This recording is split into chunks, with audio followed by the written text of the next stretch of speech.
Welcome to the Zane Friesner YouTube channel. Today we're gonna work on the Supra again because I took it out the other day after the Holley swap, got it running, took it out and played with it a little bit, and well, to be honest, I took it out of town, drove it about 3 miles outside of town.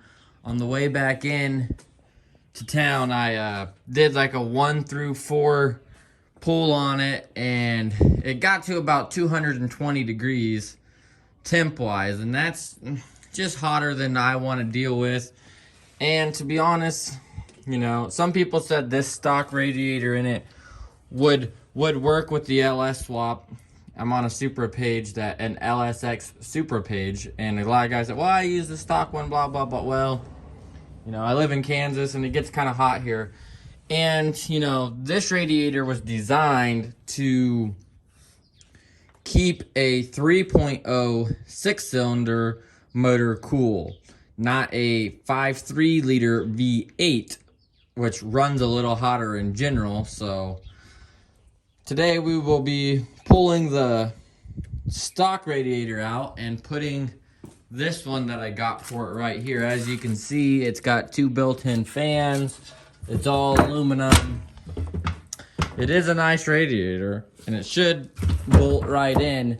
The only thing that we might have a problem with is, you know, the cold air intake design was set up for this radiator, and that one is, as you can see, I mean, you can tell it's thicker, so we might have to pull the throttle body spacer off of here to give us enough room and redesign this setup. But if that's what we got to do, then you know, that's what we'll do. We'll make it work. But yeah, that's what we'll be doing today. And to do that, we will just have to pull this clamp off here. I removed the, you know, TPS sensor just so that it was out of the way, because the bolt's, you know, right there. So remove the air intake, these brackets right here, drain the coolant, and then we'll have to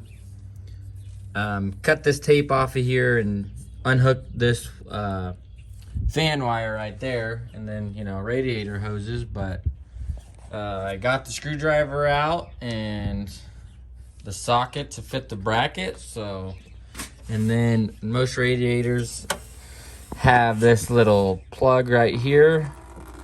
You just take it on out, loosen it here, and you know, as you can see, the coolant starts flowing. If you're lucky, you'll hit the bucket, which as of right now, I luckily hit it, but usually you just make a big mess on the floor, but there's really nothing you can do about it. So let the coolant drain, open the radiator up a little bit to help it, and start there. Like I said, then you gotta take the brackets loose that hold the cold air intake, and mine has a bolt in it right there. Right there. It's a little tricky to get to, but take those off. Like I said, loosen this one and loosen that bolt, and this just pulls right off. Alright, so got the old one out, and here's a better comparison. This is the new one and that's the old one.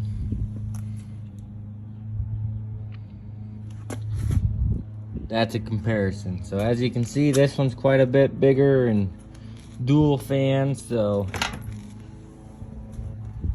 you know, it is a 5.3 and they do run a little bit hotter. Like my truck over there runs 210 usually, so 220 might not have been too bad when I was making the pull. I got a buddy that has a Corvette that said his was always at like 220. But just figured that, you know, I do live in Kansas and it gets to about 90 degrees here in the summer, and that's when I'm going to be driving the car the most. So I figured, you know, the radiator would not hurt regardless. So that's another reason I'm going to put that radiator in there. But as you can see, got the radiator out. Got all this space, but get that one put in there, that aluminum one put in here, and see what it looks like then.